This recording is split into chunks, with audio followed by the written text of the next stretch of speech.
जय सच्चिदानंद। आत्महत्या जो लोग करना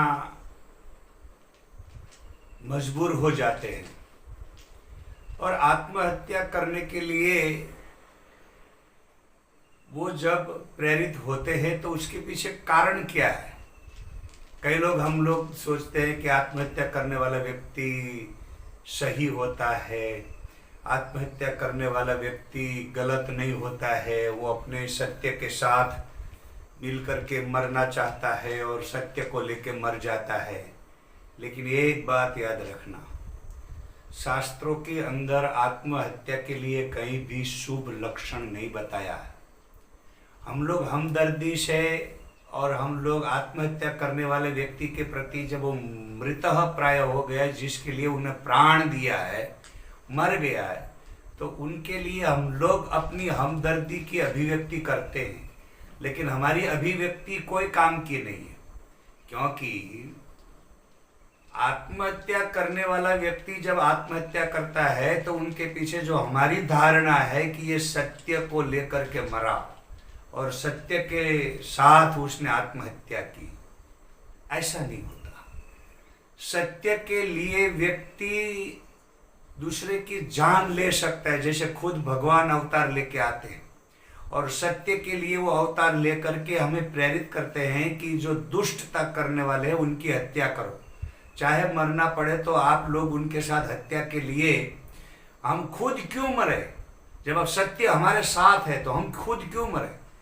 इसीलिए वो असत और असत्य के मार्ग पर चलने वाले को मार देते हैं, उनका खात्मा करते हैं।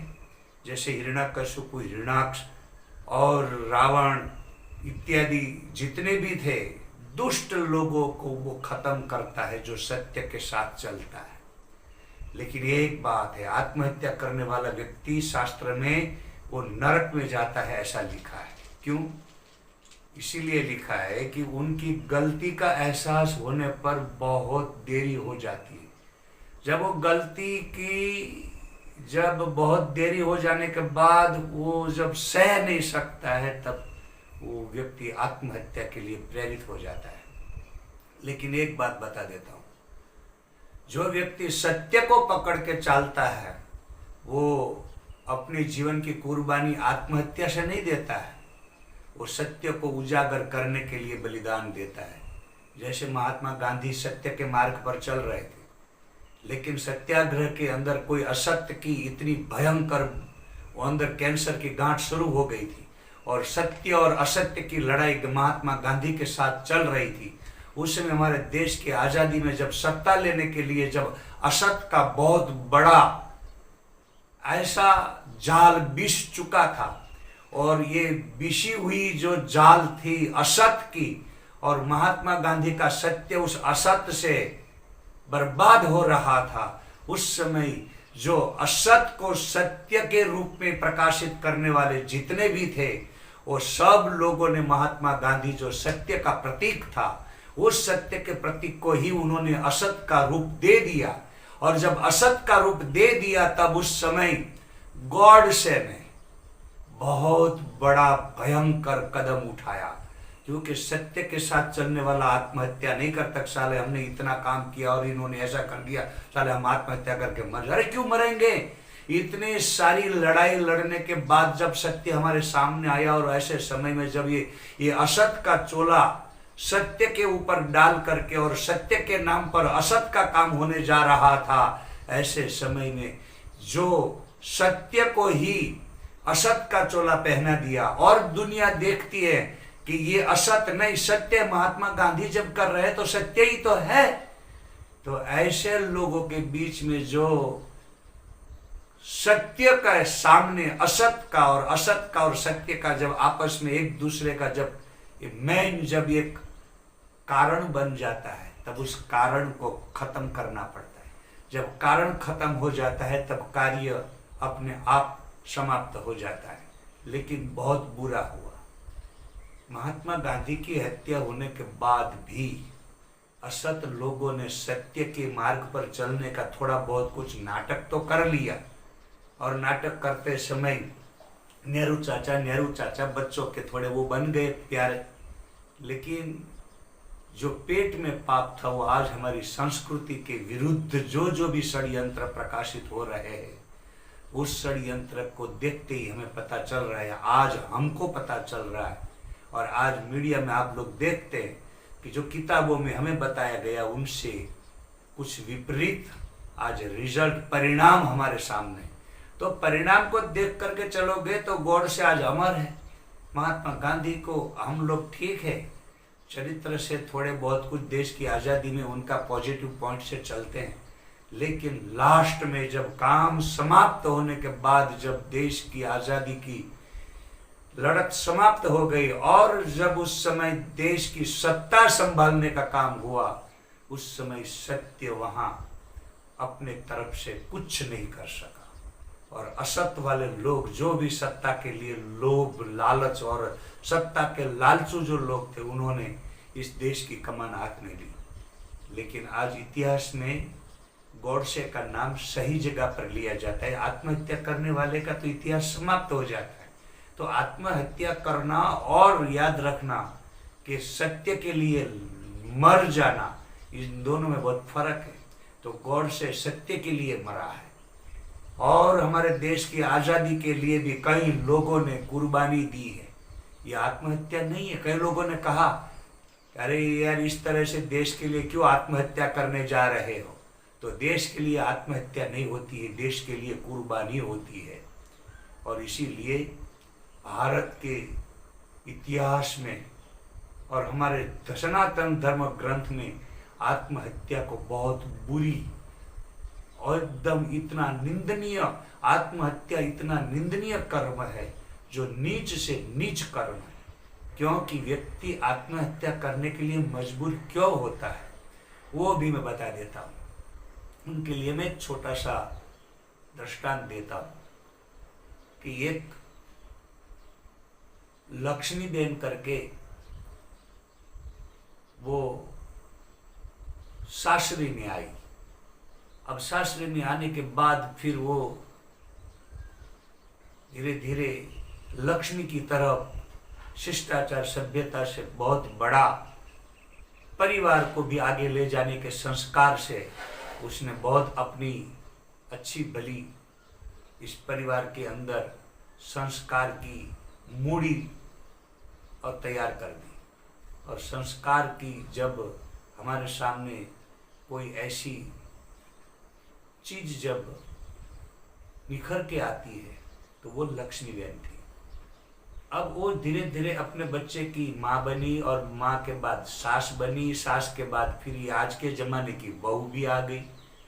बहू के आने के बाद लक्ष्मी को बहू के साथ अनबनाव होने लगा, क्योंकि बहू आधे कपड़ा पहनती थी या आधे से तो शरीर से कपड़े ही नहीं पहनती थी, आधा मतलब पहनती थी और अपने आप को बहुत फैशनेबल समझती थी, पढ़ी लिखी समझती थी और अंग प्रदर्शन करके घूमती रहती थी। जो भी अंग प्रदर्शन करते हैं वो लोग अपना शरीर बेचना चाहते हैं, यही साबित होता है। क्योंकि बाजार में जो भी प्रदर्शन में रखा जाता है वो बिकने के लिए, बेचने के लिए रखा जाता है। जो भी व्यापारी लोग अपने सामने बाजार में जब वो शो पीस में रखता है तो शो पीस में रखने का कारण किसी को नजर में आ जाए तो उनको पसंद आ जाए तो वो बिक्री हो जाएगी। तो बिक्री के लिए वो जो है ना शो पीस में और शोरूम में रखा जाता है। जैसे कपड़े के रूम में आप जाओगे तो वहाँ बहुत पुतले कपड़े पहना करके रखे जाते हैं, ऐसा ड्रेस है, ऐसे कपड़े हैं, ऐसे बूट है, ऐसे चप्पल है। तो ये सब जो शो पीस में रखी जाती है वो बिक्री करने के लिए, बेचने के लिए। तो जो स्त्री अपना शरीर, बदन खुला करके बाजार में घूमती है, इससे यही साबित होता है कि ये भी अपना बदन बेचना चाहती है, बिक्री करना चाहती है। तो कुछ लोग, लफंगे लोग तो समझ जाते हैं कि ये बड़ी काम की चीज़ है। तो इसी प्रकार से वो अपने आप को बहुत बड़ी वो समझती थी, सास के साथ झगड़ा समझती थी और कहती थी गांव की गंवार है, पढ़ी लिखी नहीं है, आज का जमाना ऐसा है वैसा है। वो जमाने का बहुत बड़ा पावर करके वो क्या बार बार अपमान करती रहती थी। लेकिन ये झगड़े का मूल धीरे धीरे धीरे धीरे उनका जो पति महेश था, वो महेश के साथ फिर ये आगे बढ़ गई। अब महेश भी लक्ष्मी का पुत्र था, वो संस्कारी था। उसने अपनी पत्नी को समझाया कि तुम ससुर पक्ष में जब यहाँ सासरी में आई हो तो यहाँ मेरी माँ, मैं और परिवार में सबको मिल जुल के हिल मिल के रहना चाहिए। इस प्रकार की बातें करोगे और इस प्रकार के झगड़े में पड़ोगे तो नहीं चलेगा। तो वो जो थी उनकी पत्नी, वो कह रही मेरी सहेलियाँ वगैरह बहुत अपने आप में स्वतंत्र है, आज़ाद है, और मेरी सहेलियाँ जो कॉलेज में मेरे साथ पढ़ती थी उन सब लोगों ने अपनी सासों को तो वो घरड़ा घर में भेज दिया है, और घरड़ा घर जो होता है यानी कि वृद्धाश्रम जो होता है वो वृद्धाश्रम में भेज दिया है। अब जब वृद्धाश्रम में भेज दिया है तो मैं क्यों मेरी सास के साथ रहूं, और उनको भी तो वहाँ अच्छा रहेगा, क्योंकि जो लोग नेगेटिव सोचते हैं उनके मन में क्या पॉजिटिव होता है मैं बताऊं कि मेरी सास बुजुर्ग है, बड़ी है, और बुजुर्ग लोगों के साथ छोटे लोगों का बनता नहीं है, और वो जब वहाँ बुजुर्ग के साथ रहेगी और वृद्धाश्रम में चली जाएगी तो वृद्धाश्रम में उनके साथ बुजुर्ग लोग, बड़े बड़े अच्छे लोग उनके साथ बातचीत का उनका टाइम समय चला जाएगा। ऐसा करके उन्होंने प्रेशर दबाया, और फिर महेश नहीं माना कि माँ मेरी माँ है। एक दिन तो यहाँ तक झगड़ा पहुँच गया, महेश ने कह दिया और इतनी बात बता दी कि मेरी माँ एक इतनी हमारे परिवार के पीछे उन्होंने कीमत चुकाई है और इतना बलिदान दिया है कि हमारे घर में कुछ नहीं था। मेरे पिताजी चल बसने के बाद भी माँ ने कई लोगों के घर के काम करके मुझे पढ़ाया लिखाया, आज मैं यहाँ तक पहुँचा हूँ, और कॉलेज का इतना सारा अभ्यास करके टॉपर होकर के आज मैं इतनी अच्छी पोस्ट पर बैठा हूँ, तो ये मेरी माँ की वजह से। जब मैं घर आता था तो माँ खुद नहीं खाती थी और मुझे खिलाने की व्यवस्था करती थी। इस प्रकार से जिस माँ ने मेरे लिए बलिदान दिया है इसके लिए मैं कुछ नहीं कर सकता। याद रखना, मेरी माँ यहाँ घर से बाहर नहीं जाएगी। अब उनकी सेवा करने का मुझे मौका मिला है, अब मैं उनकी सेवा करने के लिए आऊँ और तुमको ये करना पड़ेगा। तो कुछ दिन के लिए वो थोड़ी सहमी सी हो गई, कुछ नहीं बोली। एक हफ्ता तक तो सब मौन रहा, शांत रहा।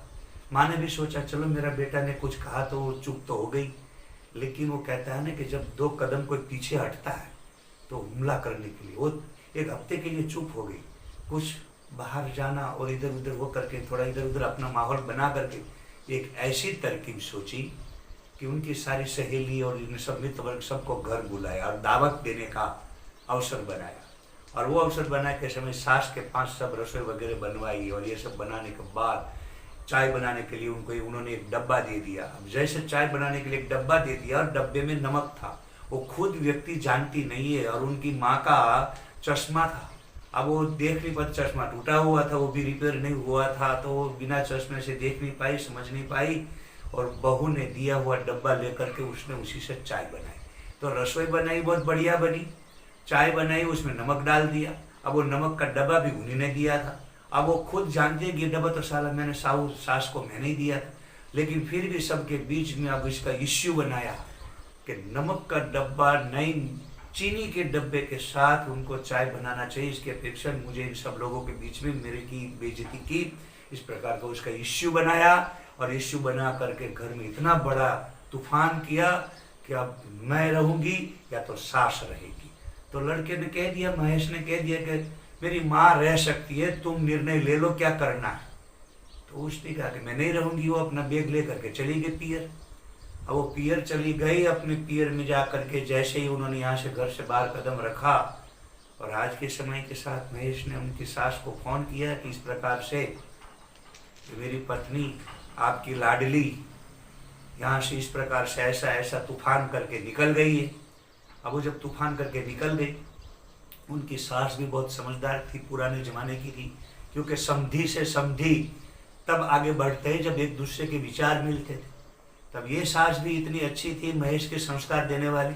तो वहाँ भी तो वो सास ऐसे ही थी जो अपनी लड़की को भी संस्कार देना चाहती थी, लेकिन लड़की ने कौन सी गलती, क्या मतलब किस संग से कैसा संगत हो गए और कैसी संगति से उन्होंने ऐसा निर्णय लिया, वो समझ नहीं पाई। सोचा कि कोई बात नहीं, चलो आने दो। वो घर पहुंच गई, किसी ने कोई शब्द नहीं बोला। तो वो लड़की गुस्से में थी, तो उनको ये पता नहीं चला कि घर के लोग पहले से मतलब इतने मेरी बात को क्या जान चुके थे। लेकिन जान चुके होगे तो हो सकता है महेश ने फोन किया हो। तो ठीक है, सब लोग नारद जैसे बर्तन कर रहे थे, किसी का मतलब। फिर उनकी भाभी ने हंसते हुए बुलाया, और हंसते हुए भाभी ने बुला करके उनसे, क्योंकि उनकी भी भाभी वहां थी घर में, बात आगे बढ़ी। 2 दिन के बाद अचानक एक दिन ऐसा माहौल बना कि सब लोग भोजन के लिए बैठे थे, और ये जो लाडली अभी घर गई हुई थी, उनके पिताजी ने नमक नहीं है, सब्जी ऐसी वैसी बनाई है, इसमें तेल ज्यादा डाला है, इस प्रकार का ऐसा वैसा करके, ऐसा भोजन तो कभी तो बनाते नहीं, आज कैसे ऐसे भोजन बन रहा। तो ससुर ने जैसे ही भोजन की बात को छेड़ा, तो उनकी भाभी, जो ये लड़की की भाभी थी, यानी कि उनकी पुत्र वधू थी, जो ये जो पिताजी बोल रहे थे, उनके मतलब जो ससुर बोल रहे थे, उनकी पुत्र वधू से उन्होंने डांट करके कह दिया कि ऐसी सब्जी बनती है। तो उसने कहा खाना हो तो खाओ, आज तक कभी कोई मेरी शिकायत नहीं हो रही, आज से शिकायत मेरी शुरू हो गई, ऐसी क्या बात है। और इस प्रकार से बात करोगे तो मेरे से सहा नहीं जाएगा। आप लोगों का रहना होता रहो, या फिर चले जाओ आप भी बुजुर्ग वाले घर में, वृद्धाश्रम में चले जाओ, वहां भी आप लोगों को वही रहना पड़ेगा। मेरा तो यही, और मैं इसी प्रकार से रहूंगी। मेरी सारी सहेलियां जो है ना, सब ने वो इसी प्रकार से रहती है, मैंने आज तक बहुत सह लिया, अब मैं नहीं सहूंगी।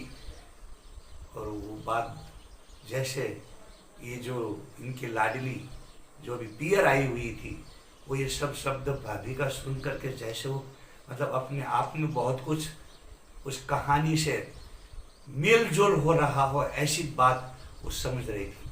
तो एकदम भाभी के सामने देख करके वो जो शब्द बोल रही थी भाभी, वो सब सुन करके ये लोग सहम से हो गए। सास ने भी कह दिया, बहू इस तरह से मैंने कभी कुछ नहीं बोला है, तो तुम कैसे बोल सकती हो, तेरे ससुर को नहीं बोलना चाहिए। बहुत सह लिया अब मैं इतने दिन तक, अब मैं नहीं सहूंगी, अब मुझे सहन नहीं होगा। ये आपकी लाडली आई, उनको बोलो जो बोलना है, मुझे क्यों कह रहे हैं। ऐसा न कहने का शब्द जब बोलना शुरू किया, तब उनकी जो ननंद थी, ये जो अभी लाडली घर आई हुई थी, उसने कहा भाभी इस प्रकार से मेरे मम्मी पापा का आपको इंसल्ट नहीं करना चाहिए, और ऐसा इंसल्ट करोगे तो फिर ये बहुत गलत होगा। तो उनकी भाभी ने भी खरी सुनी सुना दी, खरी खोटी सुना दी, कहा कि तुमको तो चुप ही रहना चाहिए, तुम्हारे पास कोई ऐसा आदर्श का जीवन नहीं है कि तुम मुझे क्या कह सकता होगी, जो कुछ होगा यही होगा, या तो इन लोगों को अब वृद्धाश्रम में ही जाना चाहिए, अब मैं नहीं किसी की सेवा करूंगी। तो ये लाडली को बहुत बुरा लगा, वो किसी से कुछ नहीं बोली, और आपस में सब लोग, ये लोग जो थे ना, उन्होंने तो नाटक किया था। अब नाटक के लिए जब इन सारी चीज का जब माहौल बना, और अपने आप में वो जब ग्लानि से जब भर गई, और वो कमरे में चली गई, और इस बात का मंथन करते करते मेरे माँ बाप के और मेरे माता पिता के लिए जब ऐसी घटना हुई, तो मैं वहाँ क्या कर रही थी। लेकिन वो अपने पति के सामने अपने परिवार की, अपने ये माता पिता का बहुत वहाँ प्रशंसा। जो लोग पियर से संबंध रखने वाली औरत होती है, वो औरत जब पियर से संबंध रख करके पियर का ही जब प्रशंसा करती रहती है, तो वो पियर में जब ऐसा माहौल देखती है, तब उनसे सहा नहीं जाता है। तब उनका अहंकार, अहम, जो वह महेश से बहुत कुछ बोल करके निकल के आई थी, उस अहंकार को वो नम्रता के, अपनी गलती को स्वीकार करने में उनको पसीना बजने लगा। और उस पसीने में वो इतनी मतलब ग्लानि से भर गई, इतनी ग्लानि से भर गई, और उस ग्लानि से अपने पाप को लेकर के इतना बहुत कुछ सास के साथ झगड़ा करके आई थी, न कहने का शब्द जो कहा था। तो उस समय वो आत्महत्या करने के लिए प्रेरित हो जाती है। तो कहा कि कमरे में बंद होकर के चली गई, हो सकता है कुछ। तो उनकी भाभी भी बहुत समझदार थी, ऐसी बहू घर में आना बड़ा सुकून होता है। तो सास ने कहा कि तुम देखो जरा, क्योंकि मम्मी पापा ने तो कुछ नहीं देखा, किसी ने नहीं मनाया, लेकिन वो कमरे में चली गई थी। तो उसने कमरा खटखटाया, और खटखटाने के बाद जब पता चला कि इसके बगल में, उन्होंने कमरा भी खोल दिया, लेकिन जैसे ही वो कमरा खोलने गई, उससे पहले उनके हाथ में जहर पीने की एक बोतल थी, वो पी लिया। जैसे जहर पी लिया और फिर दरवाज़ा खोला तो तुरंत उनकी भाभी समझ गई कि अरे तुमने ये क्या कह दिया, अरे ये क्या किया, आत्महत्या कर ली। तो तुरंत उसी समय हॉस्पिटल ले गए। समय पर हॉस्पिटल पहुंचने के लिए उन्होंने बहुत वो किया और समय पर पहुंच भी गए। और पहुंचने के बाद 2 दिन से वो ठीक भी हो गई। और आत्महत्या का जब इस प्रकार से दवाई पीने के बाद डॉक्टर की सारवार से वो ठीक तो हो गई, लेकिन इतनी गलती ये अहंकार ने करवा दी। लेकिन इनके माता पिता का, परिवार का जो पुण्य था, उस माता पिता के परिवार के संकल्प, पवित्र भावना, उनकी भाभी के अंदर भी कोई गलत धारणा नहीं थी। वो भी पवित्र भावना से ही इस प्रकार का एक नाटक किया था कि एक दूसरे को। लेकिन किसी के हृदय में जब पाप नहीं होता है तब ऐसा नाटक करोगे तो वो आत्महत्या करने वालों को भी बचा सकता है। वो पुण्य है, वो पुण्य प्रताप से ही ये लड़की बच गई। यदि सामने इनके माता पिता इनको जब प्रोत्साहित करते और उनके गुने को और बढ़ावा देते तो समय आने पर उनको आत्महत्या करके ही मरना पड़ता था। लेकिन माता पिता का पुण्य, उनका पवित्र विचार कि अपनी लाडली, अपनी लड़की को सुधारना है और अपनी लड़की को यदि सही जगह पर लाना है तो हमें भी घर में इस प्रकार से नाटक करना पड़ेगा। तो उनका उद्देश्य पवित्र था, लेकिन लड़की के अंदर जो दानत खराब थी वो पवित्र नहीं थी। लेकिन पाप को, प्रायश्चित की परिभाषा तब समझ में आती है जब माता पिता से पवित्र भाव मिलता है।